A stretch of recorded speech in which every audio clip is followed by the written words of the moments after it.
Magandang umaga, Daisians! Welcome sa episode 1 ng ating Filipino class. Handa na ba kayong makinig? Pahusay! Ang pag-aaralan natin ngayon ay ang titik K. Ang titik K, narito ang mga bagay na nagsisimula sa titik K. Ang nasa larawan ay kamatis. Maaari bang ito ay iyong ulitin? Tama! Ano naman ang nakikita nyo sa larawan? Tama! Ito ay kamay. Sabihin nga po, kamay. Mahusay.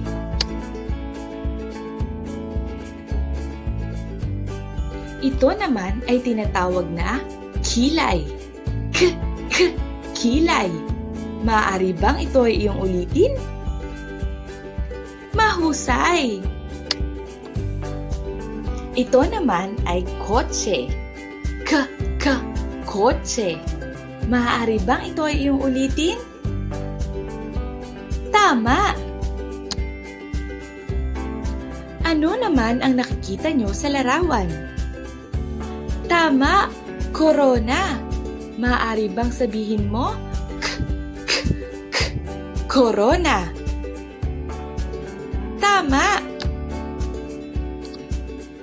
Ano naman ang nakikita nyo sa larawan? Tama, ito ay kuneho.